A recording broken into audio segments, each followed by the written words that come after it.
क्या होगा यदि एक दिन हमें सचमुच ये अनुभव हो जाए कि संसार में कोई दूसरा है ही नहीं, कि समस्त जीवन, समस्त सृष्टि और समस्त चेतना हमारी अपनी ही विस्तृत अभिव्यक्ति है। मैं भी मैं और तू भी मैं। पिछले भाग में हमने मानसरोवर का दर्शन किया।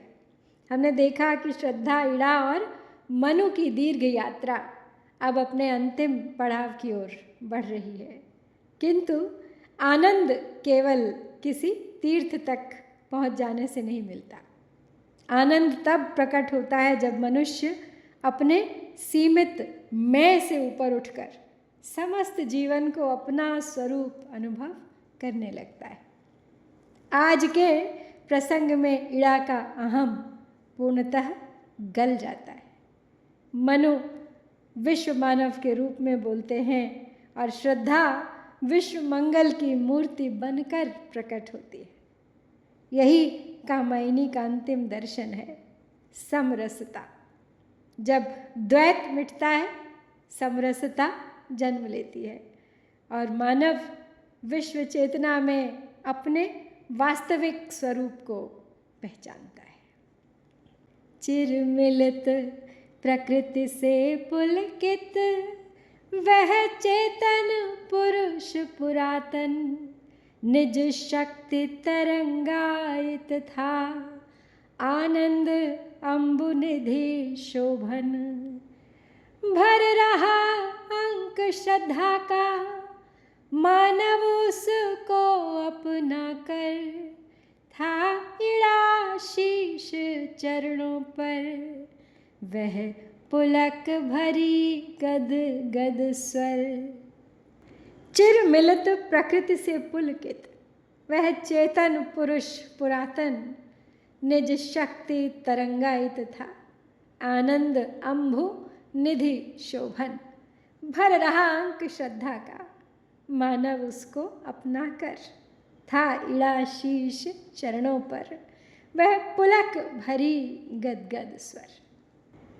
चिर मिलित प्रकृति से पुलकित यानी अनंत काल से मिले हुए प्रकृति, ईश्वर की शक्ति, श्रद्धा से आनंदित चेतन पुरुष पुरातन, शिव रूप हो गए हैं मनु। आनंद अम्बुनिधि यानी आनंद का सागर लहरा रहा है।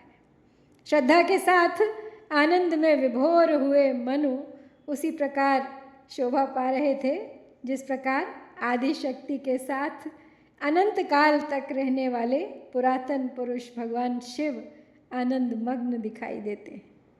और जिस प्रकार विशाल समुद्र अपनी ऊंची ऊंची लहरों से लहराता हुआ शोभायमान होता है, उसी प्रकार शिव मनु अपनी अनंत शक्ति रूपा श्रद्धा के साथ आनंद से पुलकित दिखाई दे रहे हैं। श्रद्धा के पास पहुंचते ही मानव ने अपनी माता का शरीर अपनी भुजाओं में भर लिया और उससे लिपट गया, और इड़ा ने अपना सिर श्रद्धा के चरणों में झुका दिया। श्रद्धा रोमांचित हो उठी, गदगद हो गई अपने पुत्र को देखकर। यहाँ पे मनु के माध्यम से जो वर्णन हो रहा है वो एक चेतन पुरुष का वर्णन है। वो सनातन आत्मा है जो प्रकृति के साथ विरोध में नहीं है बल्कि समन्वय में है। निज शक्ति तरंगायित था, तो अब ऊर्जा संघर्ष नहीं रही, ऊर्जा आनंद बन गई है। तो यहाँ श्रद्धा अब केवल पत्नी नहीं रही, वो प्रेम का एक शाश्वत आलिंगन बन गई है, जिसके अंक में उसका पुत्र मानव और जिसके चरणों में बैठी है इड़ा। तो ये पराजय नहीं है, ये ममत्व है मातृशक्ति का, और ये ज्ञान का श्रद्धा के प्रति समर्पण है। बोली मैं धन्य हुई जो यहाँ भूल कर आई, हे देवी तुम्हारी ममता बस मुझे खींचती लाई। भगवती समझी मैं सचमुच, कुछ भी न समझ थी मुझको, सबको ही भुला रही थी, अभ्यास यही था मुझको। बोली मैं धन्य हुई जो यहाँ भूल कर आई। हे देवी तुम्हारी ममता बस मुझे खींचती लाई। भगवती समझी मैं सचमुच, कुछ भी न समझ थी मुझको। सबको ही भुला रही थी, अभ्यास यही था मुझको। तब इड़ा अपने भरे हुए गदगद स्वर में बोलती है कि हे देवी, आज जो मैं सभी पुरानी बातें भूल कर यहाँ आई हूँ, मैं अपने आप को धन्य समझती हूँ। मेरा यहाँ आने का कोई विचार नहीं था, बल्कि तुम्हारा स्नेह ही मुझे यहाँ तक खींच कर लाया है। मुझे आज ही इस बात का ज्ञान हुआ है कि मुझ में सचमुच बुद्धि नहीं थी। ये तो मेरी आदत ही बन गई थी कि मैं लोगों को भुलावे में डालकर गलत रास्ते पर ले जाती थी। तो देखो, बुद्धि का प्रतीक जिसे माना था इड़ा, वो स्वयं कह रही है कि ये मेरा सही प्रतिबिंब नहीं, जो हुआ वो मेरी बुद्धिहीनता थी। तो इड़ा की स्वीकारोक्ति का ये बड़ा ही मार्मिक प्रसंग है। पहली बार इड़ा स्वीकार करती हैं कि मैं समझती थी कि मैं जानती हूँ, पर वास्तव में मैं कुछ नहीं जानती थी। ये उपनिषदों की भावना है।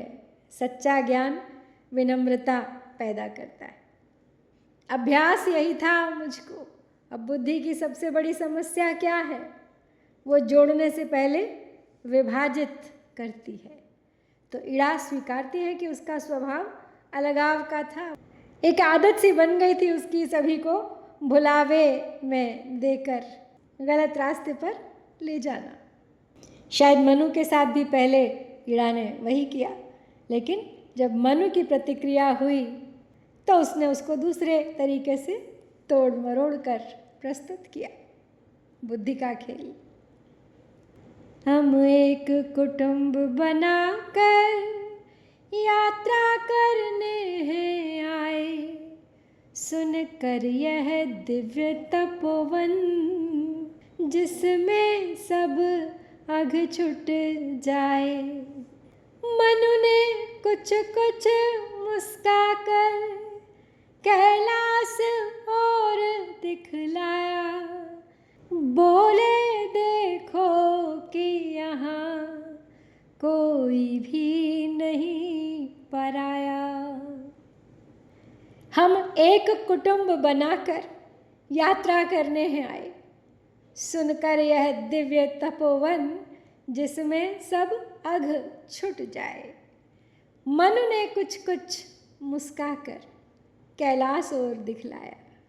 बोले देखो कि यहाँ कोई भी नहीं पराया। तब इड़ा कहती है कि हम सभी सारस्वत नगर के निवासी एक परिवार बनाकर यहाँ यात्रा करने के लिए आए हैं, क्योंकि इस पवित्र तपोवन की ये प्रशंसा हमने सुन रखी थी कि यहाँ पर सभी पाप नष्ट हो जाते हैं। तो इड़ा की सब बातें सुनकर मनु कुछ मुस्कुराकर कैलाश पर्वत की ओर सबका ध्यान आकर्षित करते हुए बोले, देखो इस तपोवन में कोई भी पराया नहीं है। अब कोई भी नहीं पराया, ये आनंद सर्ग का केंद्रीय सूत्र है। मनु कहते हैं कोई दूसरा नहीं है। जो दूसरा दिख रहा है वो भी मेरे ही अस्तित्व का विस्तार है। अद्वैत, तुम सब मेरे अवयव हो। ये अद्वैत वेदांत की अनुभूति है। जैसे शरीर के अंग अलग अलग होते हुए भी एक हैं, वैसे ही समस्त जीवन एक है। शापित न यहाँ है कोई। आध्यात्मिक दृष्टि में कोई पापी नहीं, कोई अभिशप्त नहीं। सब अपनी अपनी विकास की यात्रा पर है। चेतन समुद्र में जीवन लहरों सा बिखर पड़ा है। कुछ छाप व्यक्तिगत अपना निर्मित आकार खड़ा है। इस ज्योत्सना के जल निधि में बुध बुध सा रूप बनाए नक्षत्र दिखाई देते अपनी आभा चमकाए। चेतन समुद्र में जीवन लहरों सा बिखर पड़ा है। कुछ छाप व्यक्तिगत अपना निर्मित आकार खड़ा है। इस ज्योत्सना के जलनिधि में बुद्ध सा रूप बनाए, नक्षत्र दिखाई देते, अपनी आभा चमकाए। तो मनु बताने लगे आगे इड़ा को कि यहाँ पर इस तपोवन में कोई भी प्राणी श्रापग्रस्त नहीं है। इस चित शक्ति रूपी सागर में जीवन लहरों की भांति बिखरा हुआ पड़ा है, और जिस प्रकार सागर में पृथक लहरों की कोई सत्ता नहीं होती, उसी प्रकार उस विराट चेतना शक्ति से पृथक किसी भी जीव की कोई सत्ता नहीं है। किंतु प्रत्येक जीव जब तक किसी रूप या आकार को प्राप्त किए हुए रहता है, तब तक वह अपनी पृथक सत्ता समझता रहता है।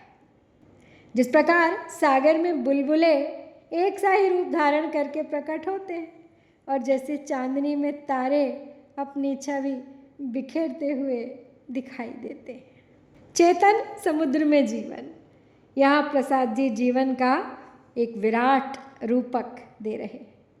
ये जो पूरी चेतना है वो समुद्र के समान है, और हर व्यक्ति उसमें उठती हुई एक लहर, एक बुलबुला।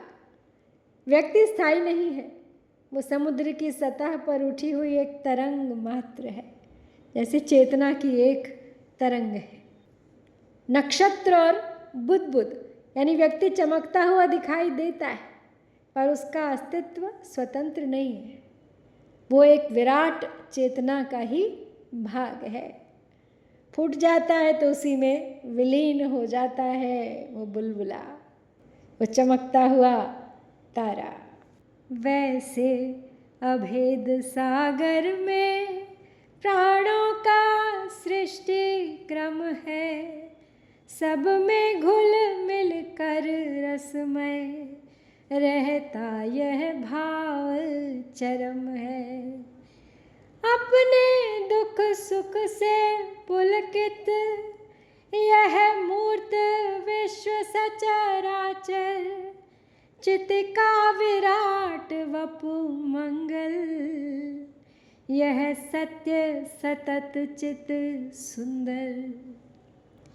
वैसे अभेद सागर में प्राणों का सृष्टि क्रम है, सब में घुल मिलकर रसमय रहता यह भाव चरम है।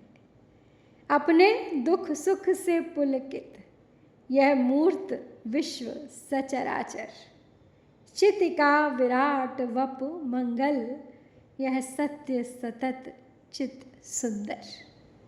तो मनु कहते हैं कि जिस प्रकार तारागणों के घुल मिल जाने पर एक अखंड प्रकाश और बुलबुलों के घुल मिल जाने पर अनंत सागर की ही स्थिति विद्यमान रहती है, उसी प्रकार समस्त जीवधारियों के घुल मिल जाने पर अखंड आनंद से युक्त श्रेष्ठ भावों से परिपूर्ण आनंदमय शिव ही शेष रहते हैं। भांति भांति के चेतन और जड़ पदार्थों से भरा हुआ यह स्थूल जगत अपने दुखों से दुखी और सुख से सुखी होता है, किंतु सांसारिक प्राणियों की ये स्थितियाँ सत्य नहीं है, क्योंकि ये समस्त जगत कल्याणकारी शिव का ही विराट शरीर है, जो सत्य और सदैव अक्षय सौंदर्य से युक्त रहता है। वैसे अभेद सागर में यहाँ पे प्रसाद जी सृष्टि के मूल रहस्य को प्रकट करते हैं। अलग अलग जीव दिखाई देते हैं, पर मूलतः जीवन एक ही है। रसमय रहता यह भाव चरम है। तो जब यह अनुभव हो जाता है, सब प्रकार का जीवन कैसा भी क्यों न हो, पेड़ पौधे कीट पतंग मनुष्य जल पृथ्वी आकाश सब एक है, और ये अनुभूति होते ही तब प्रेम सहज हो जाता है, करुणा सहज हो जाती है, सेवा सहज हो जाती है, अपने आप फूटती है भीतर से। सतत सत्य चित्त सुंदर। तो यहाँ स्पष्ट रूप से भारतीय दर्शन का सूत्र प्रकट होता है, सत्यम शिवम सुंदरम। सबकी सेवा न पराई, वह अपनी सुख संस्कृति है। अपना ही अणु अणु कण कण द्वैता ही तो विस्मृति है। मैं की मेरी चेतनता सबको ही स्पर्श किए सी, सब भिन्न परिस्थितियों की है मादक घूंट पिए सी। सबकी सेवा न पराई, वह अपनी सुख संस्कृति है, अपना ही अणु अणु कण कण द्वैता ही तो विस्मृति है। मैं की मेरी चेतनता सबको ही स्पर्श किए सी, सब भिन्न परिस्थितियों की है मादक घूंट पिए सी। तो मनु कहते हैं कि यह विश्व एक ही परम सत्ता का विशाल शरीर है, अतः यहाँ पर जो अन्य प्राणियों की सेवा की जाती है वो अपनी ही सेवा है, क्योंकि उससे अपने ही सुख का निर्माण होता है। तो इस प्रकार इस संसार का प्रत्येक अणु तथा कण अपने से भिन्न नहीं है, किंतु इस संसार के प्राणी भेदभाव की स्थिति में पड़कर अपने और संसार के वास्तविक रूप को पहचानने में भूल कर देते हैं। वो कहते हैं कि संसार में अहम की भावना और अपने मन का ज्ञान इतना अधिक फैल गया है कि इसने सभी प्राणियों को अत्यधिक प्रभावित कर रखा है। इसी कारण शराब का मादक घूंट पीने वाले और अपनी सुध बुध खो देने वाले शराबी की भांति प्रत्येक जीव अपने को अन्य जीवों से पृथक और भिन्न मानता है। सबकी सेवा न पराई, ये कामायनी का सामाजिक दर्शन है। सेवा दया नहीं है, सेवा भी आत्मविस्तार है। जब हम किसी की सहायता करते हैं तो वास्तव में हम अपने ही बड़े स्वरूप की सहायता कर रहे होते। द्वैता ही तो विस्मृति है। अद्भुत पंक्ति है ये। द्वैत वास्तविकता नहीं है, द्वैत तो भुलावा है, विस्मृति है, धोखा है। कुछ और नहीं है तुम्हारे सिवा इस सृष्टि में। जगले उषा के दृग में, सोले निश की पलकों में, हाँ स्वप्न देख ले सुंदर उलझन वाली अलकों में। चेतन का साक्षी मानव हो निर्विकार हंसता सा, मानस के मधुर मिलन से गहरे गहरे धंसता सा। जगले उषा के दृग में, सोले निशि की पलकों में, हाँ स्वप्न देख ले सुंदर उलझन वाली अलकों में। चेतन का साक्षी मानव हो निर्विकार हंसता सा, मानस के मधुर मिलन में गहरे गहरे धंसता सा।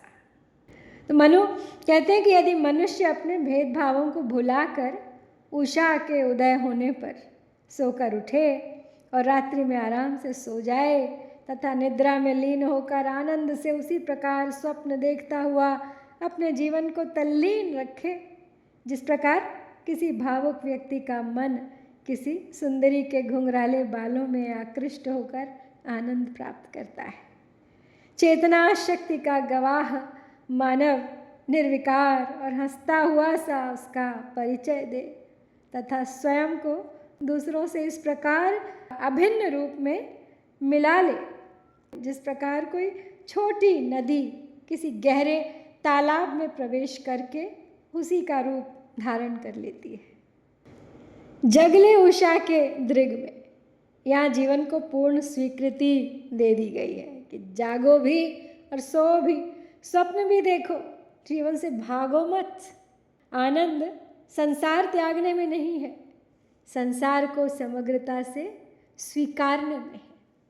निर्विकार हंसता सा, यही है वो गीता के स्थित प्रज्ञ होने की अवस्था, समरसता की अवस्था। सब भेदभाव भुलवा कर दुख सुख को दृश्य बनाता, मानव कह रे यह मैं हूँ, यह विश्व नीड़ बन जाता। श्रद्धा के मधु अधरों की छोटी छोटी रेखाएं रागारुण किरण कलासी विकसी बन स्मृति लेखाएं। सब भेदभाव भुलवाकर सुख दुख को दृश्य बनाता मानव कह रहे यह मैं हूँ, यह विश्व नीड़ बन जाता। श्रद्धा के मधु अधरों की छोटी छोटी रेखाएं रागारुण किरण कलासी विकसी बन स्मृति लेखाएं। तो मनु कहते हैं आगे कि मनुष्य को अपने सभी प्रकार के भेदभाव भुलाकर सुख और दुख से भरे हुए इस संसार को किसी नाटक की भांति देखना चाहिए। साक्षी भाव की बात हो रही है यहाँ। यदि मनुष्य इस प्रकार अभिन्न और तटस्थ होकर संसार में रहेगा तो वो अपने वास्तविक स्वरूप को जान लेगा और ये संसार आनंद से भरे हुए घोंसले की भांति आनंदपूर्ण बन जाएगा। और मनु के इस प्रकार के विशाल और दार्शनिक विचारों को सुनकर श्रद्धा के मधुर होठों पर मुस्कुराहट अब उसी प्रकार शोभा देने लगी जैसे प्रातःकालीन लाल सूर्य की किरणें क्रीड़ाएं करती हुई दिखाई देती हैं। तो सब भेदभाव भुलवाकर यहाँ पे मानव की अंतिम पहचान दी गई है। जब भेद मिट जाते हैं तब विश्व घोंसला बन जाता है, पूरी वसुधा एक ही कुटुंब बन जाती है। विश्व नीड़ कितना सुंदर प्रतीक है, पूरा विश्व एक घर। और श्रद्धा की मुस्कान वो केवल मुस्कान नहीं है, वो संपूर्ण यात्रा की सफलता है। अब श्रद्धा ये जान गई है कि कुछ नहीं खोया उन्होंने, ना मनु को खोया था कभी। जो भी हो रहा था वो विकास यात्रा थी उनकी भी और मनु की भी, साथ ही मानव की और ईड़ा की भी। हम सब अपनी अपनी विकास यात्रा पर ही तो चल रहे थे। और अब जो मुस्कान है वो एक विजयी मुस्कान है, समरसता की, सफलता की मुस्कान है। वह कामायनी जगत की मंगल कामना अकेली थी, ज्योतिष्मती प्रफुल्लित मानस तट की वन बेली। वह विश्व चेतना पुलकित थी, पूर्ण काम की प्रतिमा, जैसे गंभीर महाहृदय हो भरा विमल जल महिमा। वह कामायनी जगत की मंगल कामना अकेली थी, ज्योतिष्मती प्रफुल्लित मानस तट की वन बेली। वह विश्व चेतना पुलकित थी, पूर्ण काम की प्रतिमा, जैसे गंभीर महाहृद हो भरा विमल जल महिमा। अब बात हो रही है श्रद्धा की। वह कामायनी, वह श्रद्धा संसार के कल्याण की कामना करने वाली थी, अतः वो अकेली ही इस संसार में कामना की साकार मूर्ति थी। वो कैलाश पर्वत पर स्थित मान सरोवर के किनारे इसी प्रकार प्रकाशपूर्ण और प्रसन्न दिखाई दे रही थी, जिस प्रकार कोई वन की लता फूलों से विकसित होकर और अनुपम प्रकाश लेकर लहराती हुई दिखाई देती है। वो श्रद्धा विश्व की चेतना से पुलकित होने के कारण पूर्ण काम की साकार मूर्ति बन गई थी। जिस प्रकार गहरा और स्वच्छ जल से भरा हुआ सरोवर सभी प्यासे प्राणियों की प्यास बुझाता है, उसी प्रकार श्रद्धा भी सभी मनुष्यों की कामनाओं को पूर्ण करके उन्हें सुख पहुंचाने वाली थी। वह कामायनी जगत की, यहाँ श्रद्धा अपने सर्वोच्च स्वरूप में प्रकट होती है। वो अब व्यक्ति नहीं रही, वो विश्व मंगल की शक्ति बन गई है, पूर्ण काम की प्रतिमा। अब उसमें कोई अभाव नहीं, कोई कामना शेष नहीं, कोई चाह नहीं, कोई संघर्ष नहीं। महाहृद, एक महान झील के समान पूर्ण, शांत, निर्मल। यही आनंद का अंतिम प्रतीक है। आनंद सर्ग के इन 10 पदों में प्रसाद जी मानवता का अंतिम आदर्श प्रस्तुत करते हैं। वो कहते हैं कि ज्ञान विनम्र बने, श्रद्धा मार्गदर्शक बने, सेवा आत्मविस्तार बने और विश्व एक परिवार बने। तो आज आनंद सर्ग के इस अत्यंत दिव्य प्रसंग में हमने देखा कि मानव की यात्रा का अंतिम लक्ष्य कोई स्थान नहीं, एक अनुभूति है।